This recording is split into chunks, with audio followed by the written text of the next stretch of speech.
Everyone, मैं हूँ ऋतु। मेरे चैनल में आप सभी का बहुत बहुत स्वागत है। आज का जो वीडियो है ना, वो मैं अपने पर्सनल एक्सपीरियंस के साथ शेयर करने वाली हूँ। मैं खुद की चॉइस, खुद की सिलेक्शंस, खुद की लाइफस्टाइल के साथ एज अ एग्जांपल आपको बताने वाली हूँ कि मैं हमेशा अपनी जो बेडरूम लाइफ है उसमें टाइम को कैसे इंक्रीज़ करती हूँ, करवाती हूँ, क्योंकि ये बहुत इंपॉर्टेंट है। 8 साल हो चुके हैं मेरी शादीशुदा लाइफ को एंड थैंक्स टू गॉड कि मेरी बेडरूम लाइफ जो है वो परफेक्टली आगे बढ़ रही है। तो मैं अपने पर्सनल लाइफ में, मैं अपनी बेडरूम लाइफ में क्या चीज़ें इस्तेमाल करती हूँ जिससे मेरे हस्बैंड का जो टाइम है वो अप्रोक्सिमेटली 30 मिनट्स तक कम से कम रहता ही है, और आप भी कैसे 30 मिनट्स तक कम से कम अपने टाइम को रख सकते हो, उसी के ही कुछ टिप्स और ट्रिक्स बताने वाली हूँ जो कि मैं पर्सनल अपनी लाइफ में इस्तेमाल करती हूँ। क्योंकि काफ़ी लोग मुझसे ये क्वेश्चन करते हैं कि मैम आप इतना ज़्यादा एडवाइस करते हो चीज़ों के बारे में, आप खुद बताओ कि आप क्या करते हो कि ऐसे टाइम को इंक्रीज़ करवाते हो, या फिर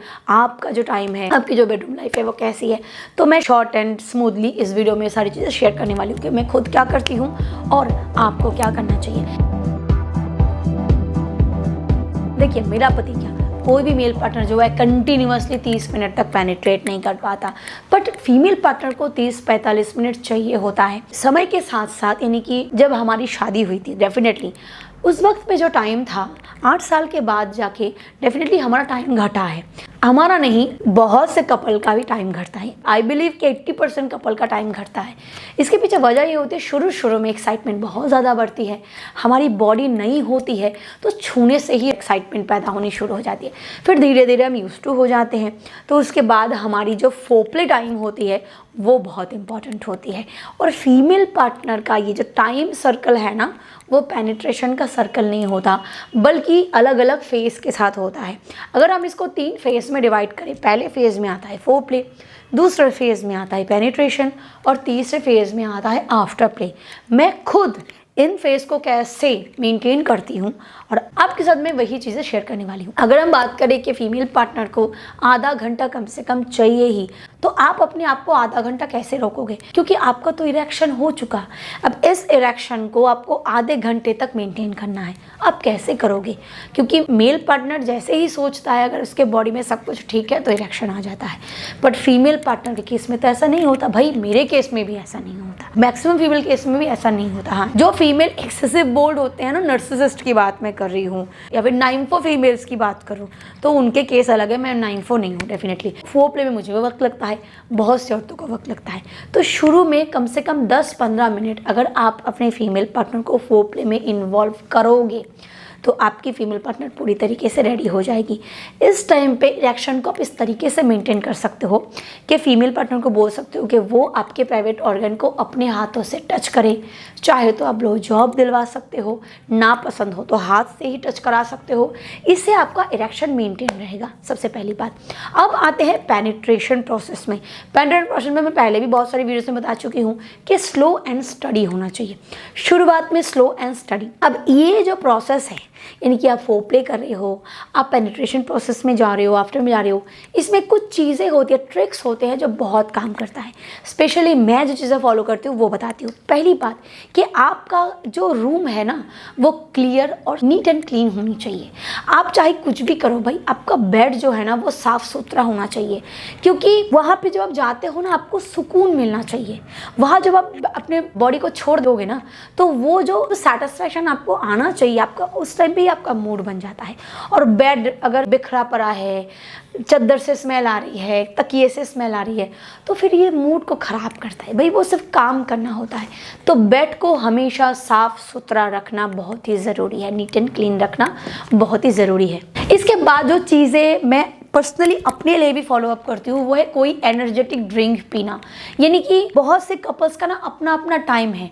कुछ लोग होते हैं जो अर्ली मॉर्निंग करते हैं, कुछ लोग होते हैं जो दोपहर के टाइम पे करते हैं, कुछ लोग होते हैं जो सोने से पहले करते हैं। तो जब भी आप फिजिकली इन्वॉल्व होते हो मैक्सिमम टाइम पे ना, उससे पहले आप कोई एनर्जेटिक ड्रिंक ले सकते हो। लेमन जूस हो सकता है, वो चीनी और नमक के साथ, या फिर आप कोई फल का रस ले सकते हो, या फिर कुछ भी ऐसा जो आपको एनर्जी प्रोवाइड करे। हाँ, एनर्जेटिक ड्रिंक ले सकते हो। रात को सोने से पहले अगर आप ऐसा कर रहे हो तो आप बादाम दूध ले सकते हो, बहुत ही अच्छा होता है मेल और फीमेल दोनों के लिए। खासतौर से मैं खुद इस चीज़ को बहुत फॉलो करती हूँ। तो इसीलिए ना कोई भी एनर्जेटिक ड्रिंक ले लो, बहुत ही काम का होता है। उसके बाद जो चीज़ें होती है ना, वो है एक दूसरे के साथ थोड़ा बैठना, यानी कि आप दोनों बेड पे आ गए और लगे पड़े शुरू हो गए, ऐसा नहीं होता। थोड़ा सा एक दूसरे के साथ बैठना होता है, हाथ को छूना होता है, कंधे पे हाथ रखना, थोड़ा अपनी बॉडी के साथ उसके बॉडी को टच करवाना, फिर धीरे धीरे फोरप्ले में इन्वॉल्व होना। ये मूड को एनहांस करता है, ये आपके बॉडी को रेडी होने में मदद करता है। चाहो तो आप लाइट को डिम कर सकते हो, आप कोई फ्रेग्रेंस का इस्तेमाल कर सकते हो। देन इन्वॉल्व होना बहुत इंपॉर्टेंट है। मैं खुद अपने लाइफ में अपने बेडरूम को इस तरीके से ही रखती हूँ हमेशा। ऐसा नहीं है कि मैं फिजिकल होने से पहले ये सारी चीज़ें करती हूँ। मेरा जो बेड है वो नेचुरल फ्रेग्रेंस, यानी कि कोई फूल का मैं इस्तेमाल करती हूँ, या फिर रूम फ्रेशनर जो होता है उसका इस्तेमाल करती हूँ। मतलब ऐसा कोई बहुत हार्श नहीं, माइल्ड जो चीज़ें होती है मैं इसका इस्तेमाल करती हूँ, क्योंकि मुझे फ्रेग्रेंस अच्छा लगता है। उससे नॉर्मली स्ट्रेस भी कम होती है, डिप्रेशन से बाहर रहते हो, आपका मूड अच्छा रहता है, ऐसा फिजिकल नहीं, नॉर्मली अच्छा रहता है। तो ये चीज़ें मैं अपने पर्सनल लाइफ में बहुत फॉलो करती हूँ। मैं आपको भी सजेस्ट करूँगी कि आप इन सारी चीज़ों को फॉलो करो। क्या फिजिकल होने से पहले कोई एनर्जेटिक लिंक लेना, ताकि स्टैमिना, स्ट्रेंथ, पोटेंसी की आपको दिक्कत ना हो। और दूसरी बात, मूड को उस तरीके से बनाना। जब आप पेनिट्रेशन प्रोसेस को शुरू कर रहे हो, जब आप लगा रहे हो, जब आप घर्षण दे रहे हो ना, उस टाइम पे बहुत इंपॉर्टेंट है कि आपकी पोस्चर और पोजीशंस सही रहे। उससे क्या होता है, आपका इरेक्शन जो है वो बरकरार रहता है। और उस पोजीशन में करो जिस पोजीशन में आपकी फीमेल पार्टनर जल्दी सेटिस्फाइड हो जाए। वो उसके पसंद के हिसाब से हो सकती है, या फिर आप खुद भी अंदाज़ा लगा सकते हो। बहुत सारे मेल पार्टनर ऐसे होते हैं जो कि इन सारी चीज़ों को जानते हैं, ऐसा नहीं है कि वो नहीं जानते, बट इसीलिए ही प्रोसेस को नहीं कर पाते या फिर जल्दी जल्दी करते हैं, क्योंकि उनको ऐसा लगता है कि उनको कभी कभार ढीला पड़ना, कभी कभार इरेक्शन में लूजनेस, करते करते उनका लूज़ हो रहा है।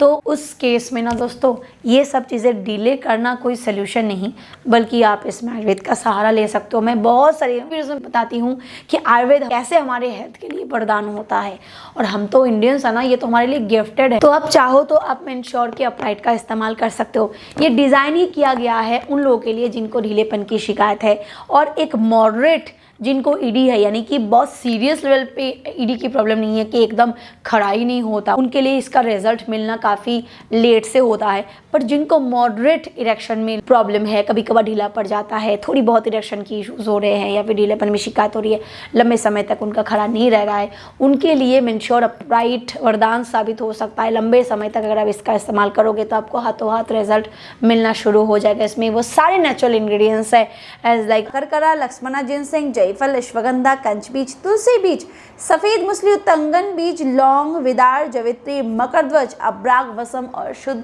शिराजित है, जिसका कॉम्बिनेशन बहुत ही बढ़िया होता है।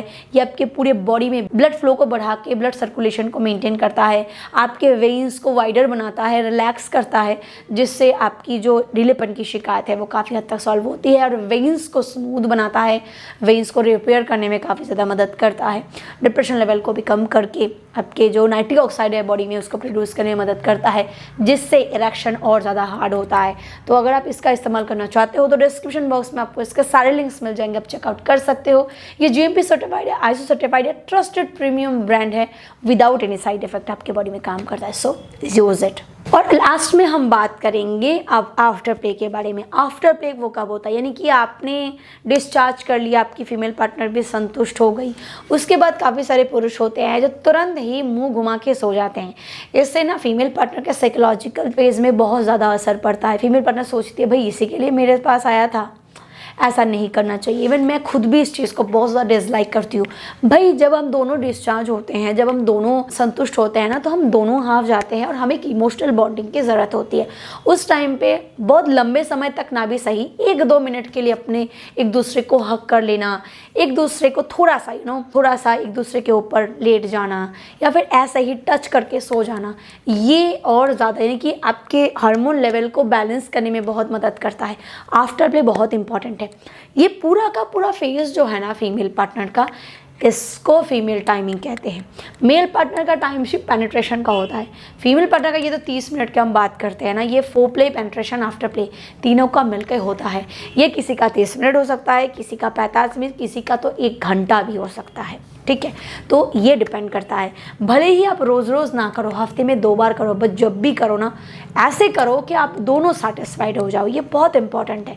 कुछ मर्द ऐसे होते हैं मुझे रोज़ करना है, बट उस रोज़ करने के चक्कर में ना सारी चीज़ें गड़बड़ हो जाती है। नहीं, डिज़ायर पैदा करो बॉडी में, फीमेल पार्टनर को रेडी करो और उसके बाद करो, दोनों ही डिस्चार्ज करो और फुल सेटिस्फाइड रहो। वीडियो पसंद आए तो लाइक करो, शेयर करो and do subscribe. Thank you, bye bye.